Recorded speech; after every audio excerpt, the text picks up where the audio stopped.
हम आपको निमंत्रण करते प्रभु यीशु मसीह आपकी उपस्थिति लाओ प्रभु, ताकि इस भवन में जितने कोई आएंगे और प्रभु बैठकर आपकी उपासना, आपकी महिमा, आपकी आराधना कर पाए।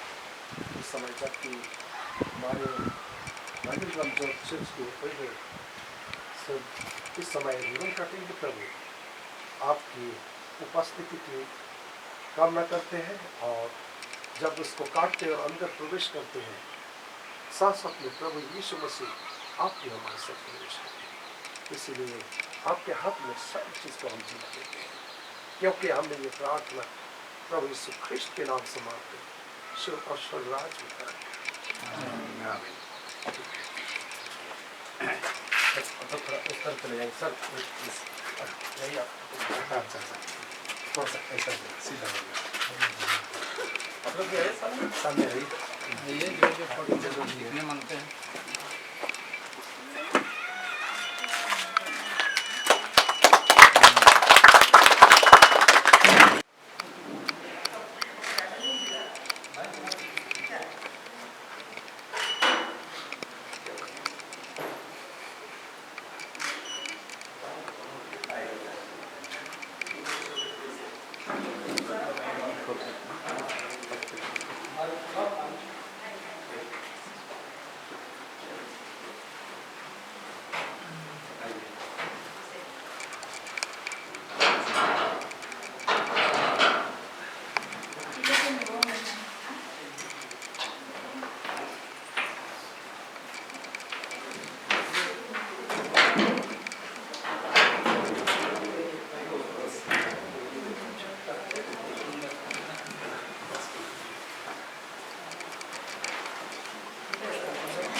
स्वागत करती हूँ।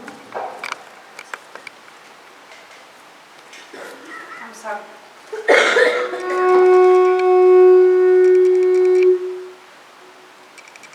इस समय सॉन्ग सर्विस शुरू करेंगे और मैं सबसे पहले पिता परमेश्वर को धन्यवाद देती हूँ।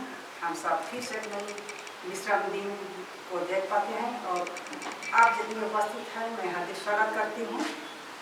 खासकर हमारे सेक्शन फिर से हम लोग हैं सबों को मैं हार्दिक स्वागत करती हूँ और नक्सलवादी जात से जो कोई है उन सबों को मैं हरिग्राम ज्योत मंडली में स्वागत करती हूँ और हमारे यहाँ का हरिग्राम ज्योत चर्च के जितने मेंबर हैं मैं हार्दिक स्वागत करती हूँ।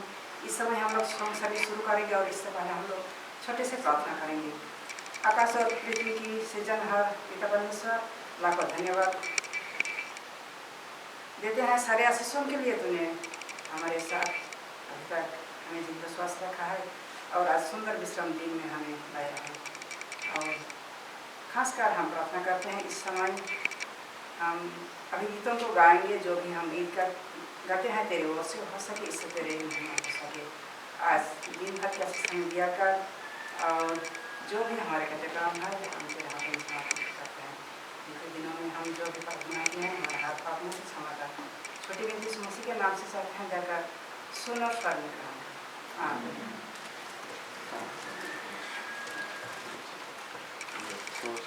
हम लोग स्पेशल गाना गाएंगे हिंदी में 10 नंबर।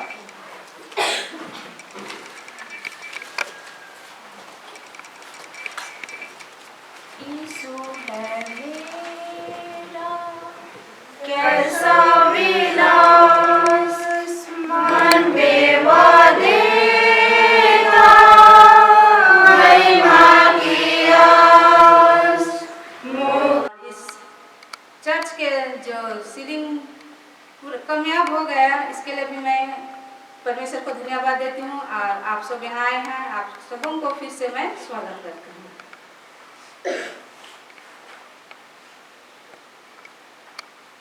फिर से मैं परमेश्वर की वचन के द्वारा आप सबों को फिर से स्वागत करती हूँ। पुराना नियम भजन संगीता 108 का 3 से 6। भजन संगीता 108 3 से 6। परमेश्वर के वचन हम सबों के लिए प्रकार से कह रहे हैं।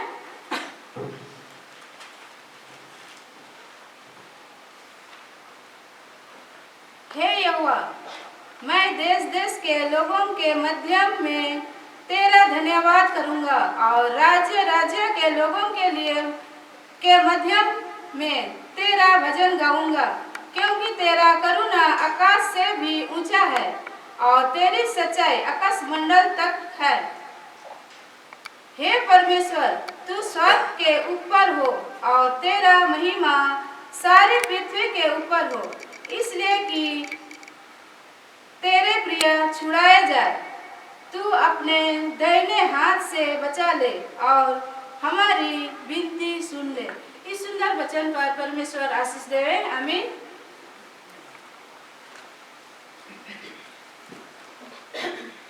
इस समय मंडली खड़ी हो जाएंगी और हिंदी गीत नंबर 5, हिंदी गीत नंबर 5, हम विश्वास से एक देश देखते हैं। हम विश्वास से एक देश देखते हैं, जो इस पृथ्वी से है शोभायमान। वहाँ यीशु का राह तैयार, सबके लिए एक रहने का स्थान। थोड़ी देर में वहाँ प्यारों जाके हम सब मिलेंगे। थोड़ी देर में वहाँ प्यारों जाके हम सब मिलेंगे। अपने काम से करेंगे विश्राम, शोक और क्लेश और सब दुख होंगे दूर। भजन सुंदर मनोहर वहाँ हम गावेंगे आनंद से भरपूर। थोड़ी देर में वहाँ प्यारों जाके हम सब मिलेंगे। थोड़ी देर में वहाँ प्यारों जाके हम सब मिलेंगे। प्रतिदिन हमको प्रेम और आशीष मिलते हैं, सो करेंगे ऐलान। पिता ईश्वर को दान देने हार, हम देवेंगे सदा धन्यवाद। थोड़ी देर में वहाँ प्यारों जाके हम सब मिलेंगे। थोड़ी देर में वहाँ प्यारों जाके हम सब मिलेंगे। सभी को सिर झुकाएंगे और प्रार्थना करेंगे। महान स्वर्गीय पिता, तुझे हम दिल से धन्यवाद देते हैं प्रभु। पूरे सप्ताह भर हम सबों के साथ था, दुर्घटना से बचाते हुए प्रभु इस सुंदर विश्राम का दिन देखने के लिए तेरे भवन में हम सबों को इकट्ठा किया है प्रभु, इसके लिए धन्यवाद देते हैं। और तूने हम सबों को मौका दिया है प्रभु, इसके लिए भी तुझे धन्यवाद देते हैं। और तुझे फिर से धन्यवाद देते हैं क्योंकि हमारे चर्च के जो सीलिंग लगाने में तूने मदद और सहायता की प्रभु, महान आशीष कृपा किया है प्रभु, इसके लिए भी तुझे धन्यवाद देते हैं। और विशेषकर हम आपको निमंत्रण करते हैं प्रभु, हम सबों के बीच में तू हो प्रभु। आज के दिन भर के जितने भी कार्यक्रम है प्रभु, उसमें तू हमारी मदद और सहायता कर। और जो मिशन रिपोर्ट सुनेंगे तो उनके साथ भी हो, और जो फीचर टॉक सुनेंगे तो उनके साथ भी हो प्रभु। और जो सब स्कूल आज के पाठ जो सिखाएंगे प्रभु, वो टीचर के साथ हो। और यहाँ जितने भी सुनेंगे सीखेंगे प्रभु, हम सबों के हृदय में तू प्रवेश कर प्रभु, और हम सबों के साथ हो। हर एक के पाप और गुनाहों को तू क्षमा कर। यहाँ छोटे बड़े जितने भी उपस्थित है प्रभु, सबों को तेरे हाथ में सौंपते हैं। हर एक के पाप और गुनाह को तू क्षमा कर। ये प्रार्थना हम मांगते मांगते हैं तेरे बेटे यीशु के नाम से, दया का सुन और सबमय ग्रहण कर। सभी को बैठ जाएंगे। सबको यीशु साहब गुड मॉर्निंग और हैप्पी सबत। आज बहुत ही खुशी और आनंद का समय है और अच्छा लग रहा है आज चर्च में भरा भरा देखने के लिए। और ऐसा लगता है हमेशा ऐसा हमारा चर्च भरा रहे तो बहुत ही अच्छा लगेगा और हम सब खुशी और आनंद मना सकते हैं। आज मैं आप लोगों के सामने फीचर टॉक लाई हूँ और जो शीर्षक मैंने चुना है वो है जो भी होता है अच्छा ही होता है, जो भी होता है अच्छा ही होता है। यहाँ पर एक मनुष्य के बारे में है, एक आदमी के बारे में है। यहाँ कहता है कि एक बार क्या होता है, समुंदर में एक जहाज वो जा रही थी और उस जहाज में बहुत सारे लोग थे और बहुत सारे लोग बैठे हुए थे। अचानक क्या होता है, समुद्र में लहरें उठती है और इतना भयानक लहरें उठती है और जो जहाज को चलाने वाला था वो काफ़ी वो उस जहाज को संभालने की कोशिश की, लेकिन अंत में क्या होता है, वो जहाज पानी में समुद्र में डूब जाता है। और जब डूब जाता है तो जितने भी जहाज में लोग थे सब के सब क्या हो जाते हैं, डूब जाते हैं। सिर्फ एक आदमी वो जिसको तैरना आता था, किसी रीति से वो तैरता हुआ वो किनारे चला जाता है और एक छोटा सा द्वीप में वो जाता है और बिल्कुल सुनसान, और वहाँ पर जाता है तो इधर उधर देखता है। अब सोचता है कि मैं कहाँ पहुँच गया हूँ, अब यहाँ से मुझे कौन बचाने के लिए आएगा। और वहाँ वो जाता है तो सबसे पहले वो परमेश्वर को याद करता है। वो नदी के समुद्र के किनारे वो बालू पर वो घुटने टेक करके परमेश्वर से प्रार्थना करता है कि हे परमेश्वर तू मुझे यहाँ से बचा, ऐसा कोई इंतजाम कर कि कोई मुझे यहाँ से ले करके चला जाए। और इस रीति से वहाँ दिन भर वो आशा करता है कि शायद परमेश्वर मेरे लिए कोई उपाय बनाएगा, किसी को भेजेगा और मुझे यहाँ से बचा करके ले जाएगा। रात हो जाती है, रात को वो बालू पर सो जाता है। सुबह उठता है तो देखता है कि कोई जवाब नहीं, कोई नहीं आया उसे बचाने के लिए। और ऐसा करते करते हर रोज वो क्या करने लगा, परमेश्वर से प्रार्थना करने लगा कि कोई मुझे बचाने के लिए आ जाए, लेकिन कोई भी उस आदमी को बचाने के लिए नहीं आता है। और ऐसा करते करते एक महीना बीत जाता है और एक महीना बीतने के बाद अब वो पूरा आशा वो छोड़ देता है और सोचता है कि अब मुझे कोई बचाने के लिए इस टापू में बचाने के लिए कोई नहीं आएगा। अब यही रह करके जब तक मैं जीवित रहूंगा और उसके बाद हो सकता है मैं मर जाऊंगा। और अपना जीवन को बचाने के लिए वो क्या करता है, जंगल में जाता है। वहाँ पर नारियल का पेड़ था, उस नारियल को तोड़ता है, कुछ फल थे वो उसको तोड़ता है, खाता है, पेट भरता है। और समुद्र में जाता है, वो मछलियों को पकड़ता है खाने के लिए। और इस रीति से अब धीरे धीरे करके वो पूरा आशा वो छोड़ देता है और वहाँ पर वो लकड़ियाँ लेकर के आता है, घास फूस लेकर के आता है, एक छोटा सा झोपड़ी वो अपने लिए बना लेता है और उसमें वो रहता है और उस झोपड़ी में रहता है। और फिर वो खाने के लिए इसी तरह से जंगल में घूमता हुआ फल फ्रूट खाता है, मछली पकड़ करके लाता है और वहाँ लकड़ियाँ लेकर के आता है और वो आग जलाता है और मछली को पका कर खाता है।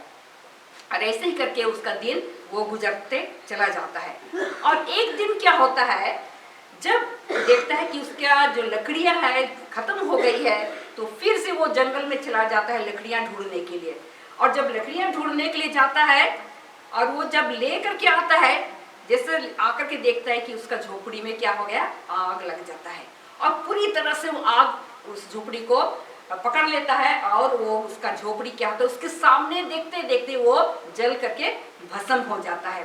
और जब ये देखता है तो वो बहुत दुखी होता है और वो परमेश्वर के सामने घुटना टेक करके फिर से प्रार्थना करता है कि परमेश्वर मैंने आपसे प्रार्थना की था, आपसे मैंने सहायता मांगा था, आपसे मैं मदद मांगा था कि कोई मुझे यहाँ बचाने के लिए आ जाए, लेकिन मैं किसी तरह से एक झोपड़ी भी बनाया था और उस झोपड़ी को भी आपने क्या कर दिया, जला दिया। अब मेरा क्या होगा। बहुत दुखी होता है और फिर वहाँ क्या करता है, वो फिर से ऐसे करके दिन बीतता है। फिर उसका झोपड़ी तो जल गया था, फिर से वो बालू के ऊपर वो सो जाता है।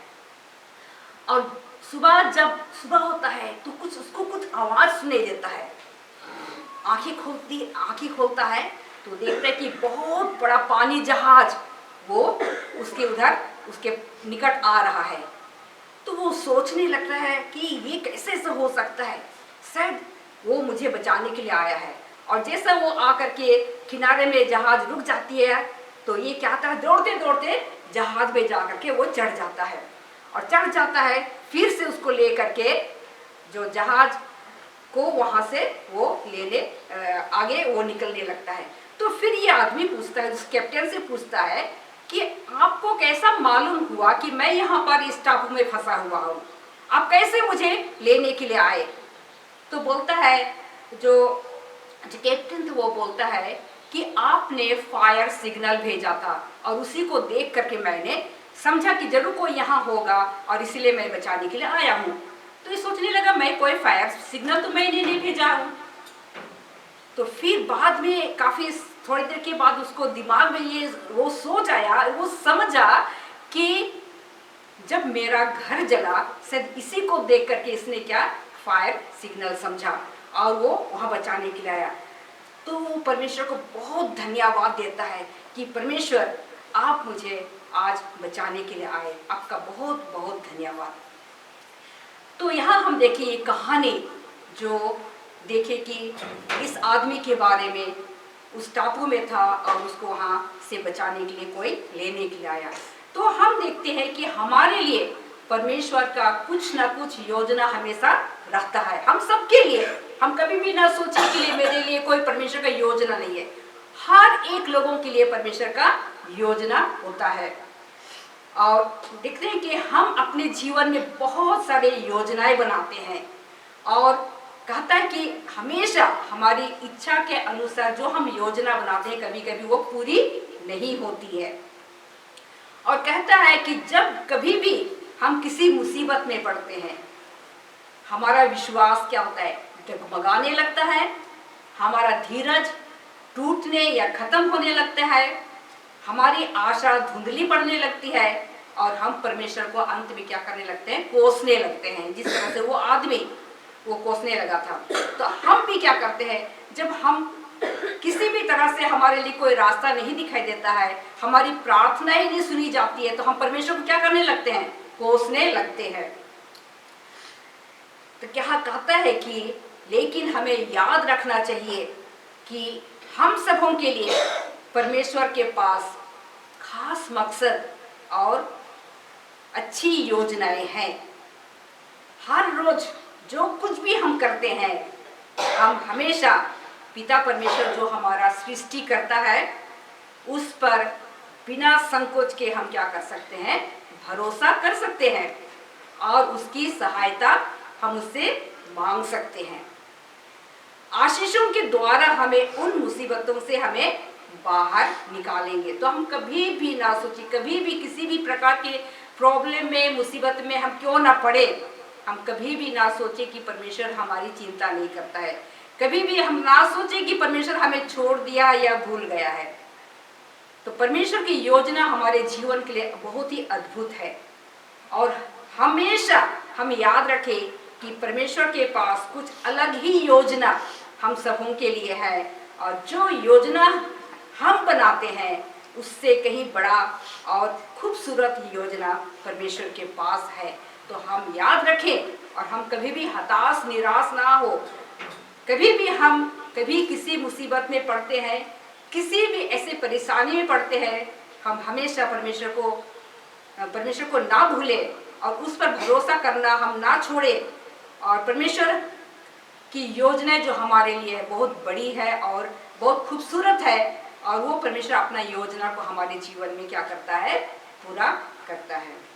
परमेश्वर आप सबों को बहुत ऐसे आशीष दे।